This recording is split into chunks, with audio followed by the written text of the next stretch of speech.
हाम्रो माझमा आइसक्नु भएको छ राष्ट्रिय कलाकार यहाँनिर है गिटार बोकेर।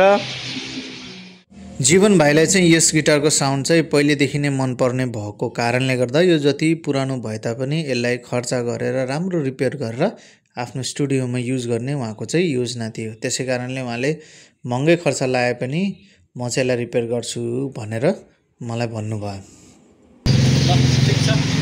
धेरै बजाएको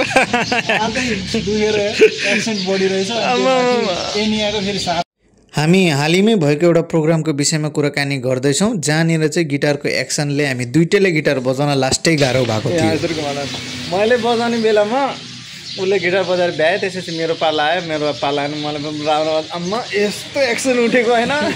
बजाएको कर्ड पनि स्केल अफ सुनिरहेको थियो कि जुन नबजाएको हुन्छ नि त्यो वाला चाहिँ एकदम अफ सुन्ने थियो, तर पनि बजाइयो, रमाइलो भयो एकदम।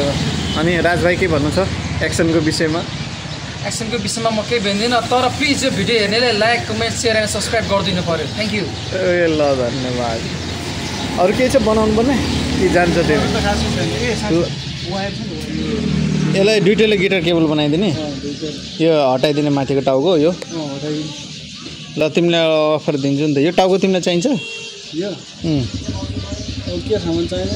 चाहिँदैन भनेपछि यो टाउको म राख्छु, तिमीलाई गिटारको ज्याक चाहिँ म फ्री अफ कस्ट हालिदिन्छु।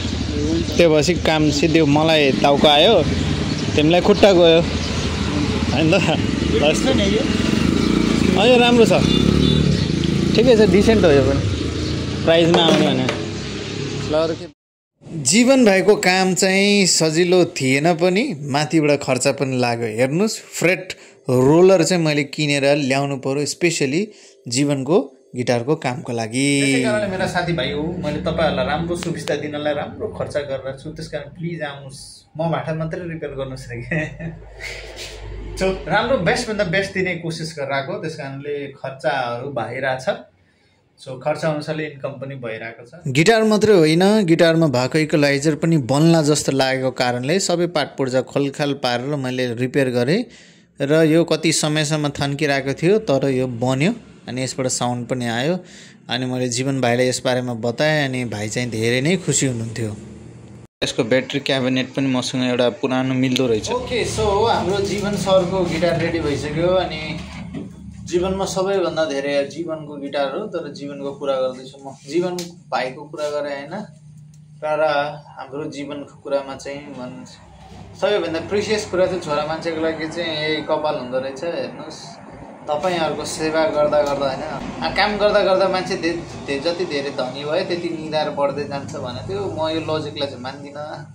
कपाल चाहिँ साह्रै झरेर होइन, प्याज र सिलम महिनावाला प्याज र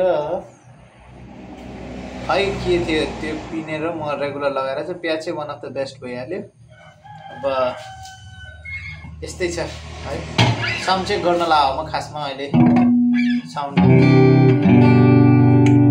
यो यति पुरानो इक्वलाइजर हो कि नपत्याउँदो गरी यो चलिरहेको, यसलाई मेहनत लाग्यो, धेरै कुराहरूलाई रिपेयर गर्नु पर्यो जिरोदेखि। अनि इक्वलाइजरको आफ्नो क्वालिटी छ होला, तर यो अफ गरेर सुन्नु न साउन्ड है। अफ गरिदिन्छु म, भोल्युम बिल्कुल जिरो।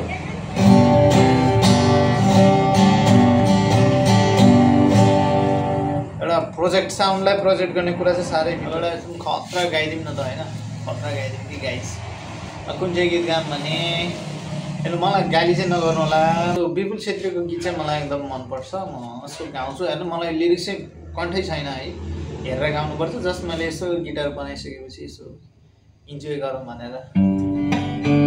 ला पहिले पेट्याक भइदियो।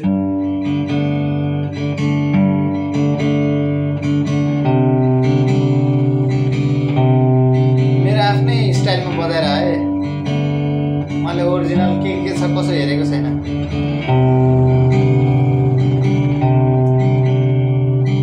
पानी पर्यो सरर जान बज्यो कर, मनमा उठ्यो आज मेरो आनन्दको लहर।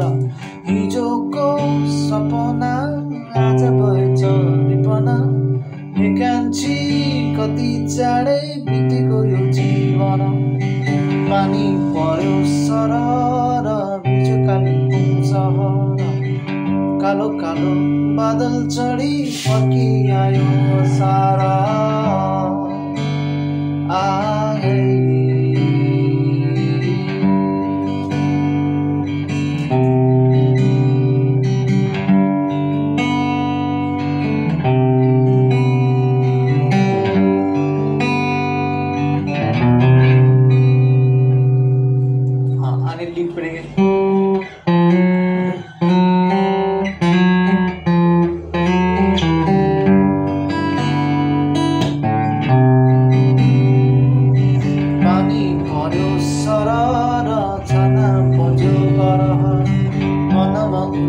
आज मेरो आनन्दको लहर हिजोको सपना आज भएछ विपन एकान्छी कति चाँडै बितेको यो जीवन पानी पर्यो सरर बिजु कालिम्पोङ सहर कालो कालो बादल चढी फर्किआयो सारा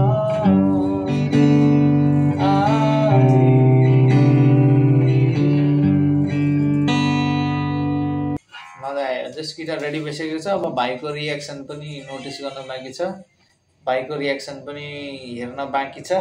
मैले 3 बजे बोलाएको छु, त्यसपछि हिजै बेलुका म्यासेजमा भन त दाइ इक्वलाइजर बन्ने भयो भनेर बन्छ अलिअलि पछि थप्नुपर्छ भनेको, तर म इक्वलाइजर पनि बनाऊँ किनभने बन्छ भने एकैचोटि बनाउँछु भनेर।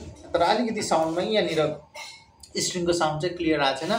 अब नेक्स्टचोटि सर्भिसिङमा चाहिँ यसको डेफ्थलाई जहाँनिर पिएजो अडिन्छ त्यसको डेफ्थलाई राम्रोसित ब्यालेन्स मिलाउनु पर्छ जस्तो। के एकदम सेटिस्फाई भयो? काम कस्तो लाग्यो? एकदम दामी लाग्यो, साउन्ड एकदम राम्रो बनाइदिनु, थ्याङ्क यू। अनि यो पिकअपको चाहिँ मलाई यो अलिक भद्दा देखिन्छ जस्तो लागिरहेको थियो, तर एकदम दामी बनाइदिनु भयो। धन्यवाद हाम्रो सर, एकदमै लगभग चिल्ली नयाँ भयो। म आफै पनि सेटिस्फाई भयो, साउन्ड चाहिँ राम्रो रहेछ यसको, नबत्याउनु। अब वायरहरू बनाउनुतिर लाग्नु पऱ्यो, यो वायरहरू, त्यसपछि म उहाँलाई फेरि पठाउनु पर्छ। हाम्रो जीवनको गिटार रेडी भइसकेको छ र उहाँ चाहिँ आफ्नो बिहार बाइकमा आएर अब सर्लक्क लाएर गिटार लिएर जाँदै हुनुहुन्छ। अनि कहाँ मुनाङ मुस्तान जान्ला होइन त गिटार लिएर? 2 शब्द ल भन्यो मेरो। अब 2 शब्द भन्नु पर्दाखेरि चाहिँ दाइलाई धेरै धेरै धन्यवाद, एकदम राम्रो सर्भिसिङ गरिदिनु भयो पुरानो गिटारलाई। अनि इक्वलाइजर पनि भद्दा देखिन्छ जस्तो लागेको थियो, तर राम्रो बनाइदिनु भयो। यदि तपाईँहरू बनाउन चाहनुहुन्छ भने सालम मिसिन तपाईँले सम्झाउन सक्नुहुन्छ, रिजनेबल प्राइसमा उहाँले बनाइदिनुहुन्छ है तपाईँ। हस् धन्यवाद, थ्याङ्क यू सो मच। ल सी यू। ल आमा गियर डाउन गरेर गयो है। ल मुनान मुस्तान मुनान मुस्तान र मैले। अनि कम्फर्टेबल प्राइसमा लगभग इक्वलाइजर, गिटार, रिफ्रेटिङ सबै गरेँ। कति खर्च लाग्यो त्यो म भन्दिनँ, किनभने त्यस्तो भन्नु हुँदैन अरे कि हेरी सिचुएसन हेरी मिलाएर काम गर्नुपर्छ। Okay guys, thank you so much. यो भिडियो यहीँ कम्प्लिट भयो। अब म अरू कामहरूतिर लाग्छु।